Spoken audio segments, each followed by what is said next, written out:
Check lang natin. Yung tahi nyo. Yan. Kita ba? Kukunin ko ha. Ngayon kailangan itong isang paa may tukod para makontrol niya yung gagalaw. Lilipat ko. Siyempre, lilipat ulit ako ng pwesto para doon. Siyempre, may ko lang para madali natin magawa. Kung paano ko inumin, Kuya Ralph, ganito ginagawa ko bilang isang walang kamay. Nice? Yan. Kaya? Yan. Sige. Go, go.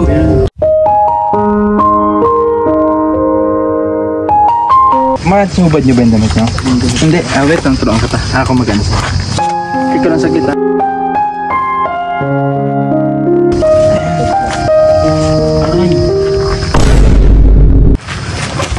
Sariwa pa.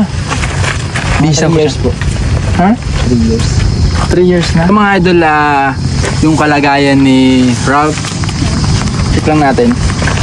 Ito kasing kamay ko kahit ganito to. Hindi na siya matatakidan. Kumbaga, pinatesting ko na rin siya. Ito lang matatakidan pero ito, hindi kaso mas hindi rin na matitimbangan. Ito sa'yo, hindi ko naman alam kung pwede pero pag wala na kasing ganito, parang isang kamay na ganito, hindi na kayang takidan. Tingnan ko sir, taglit lang ha. Wala talaga siyang ano. Ay. Kaya ilang taon na po kayo? 22 years old. Ang pangalan? Ralph Lauren. Ralph Lauren? Lauren. Ito pa ako kuya. Yan, ito yung kalagayan ko. Yan. Ito po, wala din. 0-0 balance na rin siya. Pwede, sumubad nyo ba yung damit nyo? Hindi. Wait lang, turuan ka ta. Ako mag-ano. Kiko lang saglit ha. Ayan. Aray. Sariwa pa. Sariwa pa. Bisa 3 years po. Ha? 3 years. 3 years na? Pa-check lang ako kabila ha. Ito mga idol, yung kalagayan ni Ralph. Check lang natin. Tignan nyo. Parang ano pa siya, bago pa lang yung tahi nyo. Bago pa lang. Bago pa lang. Ayan. Ayos ka lang kaya Ralph? Ito mga idol, kasama ko ngayon si Kuya Ralph at siya po ay 22 years old. Yan, batang bata at napakagwapo. Yeah. Kamusta naman yung buhay may kapansanan? Okay naman po, pero sa una po, syempre, may pag-adjust ka. Nahihirapan din po ako sa ngayon. Pero patagal naman po na nakapag-adjust naman po. Nakapag-adjust ka na, utay-utay. Utay-utay na ka nakapag-adjust. Medyo parang, nakita ko yung sitwasyon mo sa kalagayan ko. Yung kalagayan ko kasi mga idol ito ay siyempre para sa akin, parang okay. Tapos sa kalagayan nyo, parang ang bigat sa dibdib sa pakiramdam ko ngayon kasi parang alam mo yun, masaya ako na nakita kita pero malungkot ako sa alam mo yun, sa kalagayan mo. Hindi siyempre may kasamang awa yung alam mo yun, siyempre ako pag tinitingnan kasi ako ng ibang tao nalulungkot ako kapag sinasabihan ako na naawa sila sa akin. Ayoko na kinakawaan ako eh. Gusto ko parang okay lang pero yeah, sa kalagayan mo ngayon Gerald, parang nalulungkot ako kasi katulad ng may nakapagsabi sa akin si Kawani Vlog, ayan mga idol, si Kawani Vlog. Ay, kamusta po? Ano pong nangyari sa kalagayan nyo Kuya Ralph? 2022 po. 2022? Apo. Ngayon 2025. 2022 anong pong nangyari? Noong 2022 po, parang magkakasama po kami ng barkada para na umakyat sa pinapagawang bahay. Apo. Tapos aksidente ko pong nahawakan yung poste ng kuryente po. Ano pong ginagawa nyo nung time na yun? Nung wire? Nagkayaan lang po kami ng barkada ko na tumambay po sa taas. Mga 19 years old ka nun? Opo. Mga 19 years old? 18 years old. Tapos, nawakan mo yung wire. Tapos pag hawak mo ng wire, anong nangyari? Yun na po, di ko na po alam yung nangyari. Nakahawak po kasi ako sa wire, tapos yung isang kong kamay dito sa bakal, sa steel bar. Parang ako yung pinagdaluyan po ng kuryente. Nagtatrabaho ka ba noon? Hindi. Anong ginawa mo lang noon? Parang nag-alala lang kayo? Opo, gumala lang. Napagtripan nyo lang yung wire? Hindi ko po nakita na na may wire po doon na malapit. Tapos nakuryente ka na. Tapos hindi mo na alam. Pagkagising mo, saan ka na? Doon pa rin po sa taas, nakahiga. Kasi papunta na. Nagising ka na nung time na rin na yun? Kasi wala na po akong maalala masyado. Anong naramdaman mo na nadala ka na sa ospital? Alam mo na dinala ka sa ospital? Hindi na po masyado. Alam mo na wala ka ng kamay nung time na yun? Nasunog pa lang po. Ha? Pero may malay na po ako nung sinabi sa akin ng doktor na puputulin ko yung kamay. Ano pong pakiramdam ng sasabihin ng doktor na sa edad na 18 years old, ano pong pakiramdam na siyempre ako, mula pagkabata, hindi ko na alam. Pagkagising ko, pagkamulat ko ng mga 5 years old, something 6 years old, nakita ko na lang na wala akong braso, pero wala akong magawa kasi ito yung binigay sa akin ni Lord. At ako, siyempre bilang ikaw, mula 1 year old hanggang 18 years old ay may braso, nagagawa mo yung mga bagay-bagay at nagagawa mo yung bilang isang kabataan ng time na yun. At medyo parang napapaisip lang ako, ano yung pakiramdam na sasabihin sa inyo ng doktor na tatanggalin na yung kamay mo?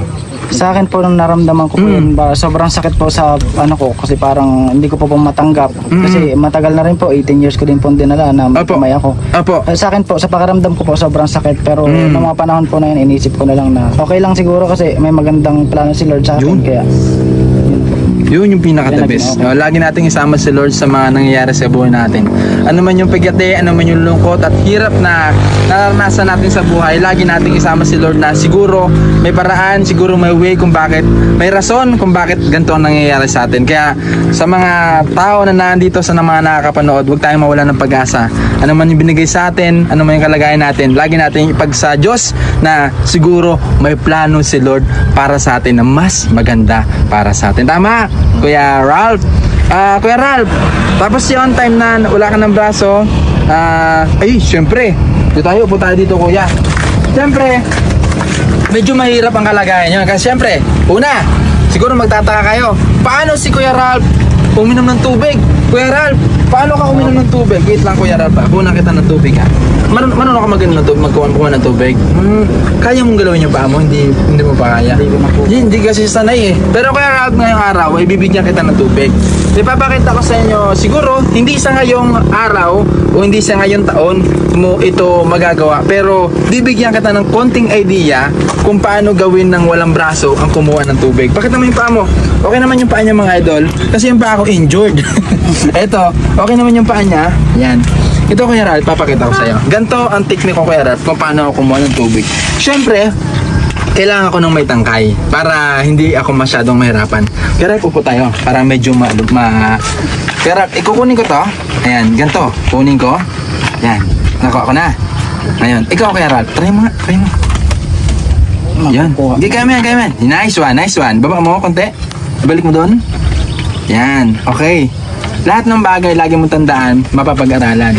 Hindi ganun kadali, hindi isang segundo, makakamit natin yung gusto natin. Maraming pagdadaanan. Pero ito, tricks kung paano natin, sa simpleng bagay itong mamaraan, itong tubig ang isa sa pinakamahalaga sa pangangailangan natin sa sarili natin. Tama? Kukuha ako ng tubig para sa'yo. Gagawin ko. Ganyan. Kita ba? Kukunin ko kailangan itong isang paa may tukod para makontrol niya yung gagalaw. Kasi pag walang tukod, pag kinuha ko, baka ma-outbalance ako. Kaya hanap ka ng distance na isang paa na pwede mong tukuran. Something na hindi ka magkakaroon ng aberya sa pagtumba. Tama? Ngayon, gaganin ko. Lilipat ko. Siyempre, lilipat ulit ako ng pwesto para doon. Siyempre, mahirapan ako. Punta ako dito, angat ko ng konti. Timbangan ko ng katawan ko yan. Bigtaan ko yung chanilas. Tapos ito, yan. Kita mo? Pagkuha ko ng tubig ngayon. Pagkuha ko ng tubig, iangat ko to. Yan, ganyan, tama? Kita mo? Yan. Hihintayin natin. Pero dapat ang tubigan, ganito lang para madali natin makuha. Okay. Siyempre dapat persado na. Malakas na ang persa nito. Malakas na. Yan. Malakas na. Ngayon, paano ko naman inumin? Kung paano ko inumin, Kuya Ralph, ganito ginagawa ko bilang isang walang kamay. Ito yung paa. Kakapitan ko to. Kailangan itong paa, matibay yung pinanghawakan ito isang paa. Kunyari, halimbawa dito kahoy. Yan. Alalay na. Tukod na siya. Matigas na siya. Hindi na siya magigiba. Kailangan laging check dito. Baka ito magiba. Kasi pag ito ay dito tumukod, hindi tayo matumba. Pero dapat matibay ito. Okay? Ito, yan. Ito yung kahoy. Yan. Okay, kapit ko. Ako baso. Iinom ako. Kaya yan. Tinukod ko sa tuhod ko. Kita mo? Tapos iangat ko yung tuhod ko. Kita mo yung pa ako? Inumangat. Ito. Yan. Tapos kinuha ko yan. Ulo ko gagalaw. Okay. Tapos ikaw, Kuya Ralph, ikaw naman. Hindi na kita pa ako nung gawin, baka meron pa. Lagi mo tandaan, hindi lahat ng bagay madali makuha. Kayang pag-aralan. Alalay? Persado dapat to, persado. Okay? Laksan mo, Kaya mo yan. Yan, nice. Yan. Galawang itong likod. Pati paa. Kaya mo yan. Matigas kasi paa niya eh. Kaya? Yan. Sige. Sige. Kaya. Sige. Go. Oh! Eh! Balik. O diba? Diba kahit pa paano, nakainom ka ng tubig sa sarili mong pamamaraan. Kasanayan mo na may kamay ka nga. Sino nagpapainom sa'yo ng tubig pag kailangan mo? Kapatid ko po, tsaka yung pinsan ko po. Saan po yung pinsan niyo? Lahat po ng mga ano ko.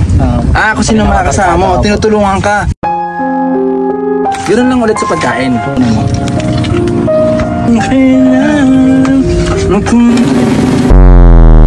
Sino nagpapainom sa'yo ng tubig pag kailangan mo? Kapatid ko po, tsaka yung pinsan ko po. Saan po yung pinsan niyo? Lahat po ng mga ano ko. Kung sino mga kasama mo, tinutulungan ka. Saan po yung kasama ni Kuya? Ikaw kaya? Tapos sila. Ayan. Ito, saludo kay Kuya. Tapos doon. Tapos kay Kuya. Doon kay ate. Ayan.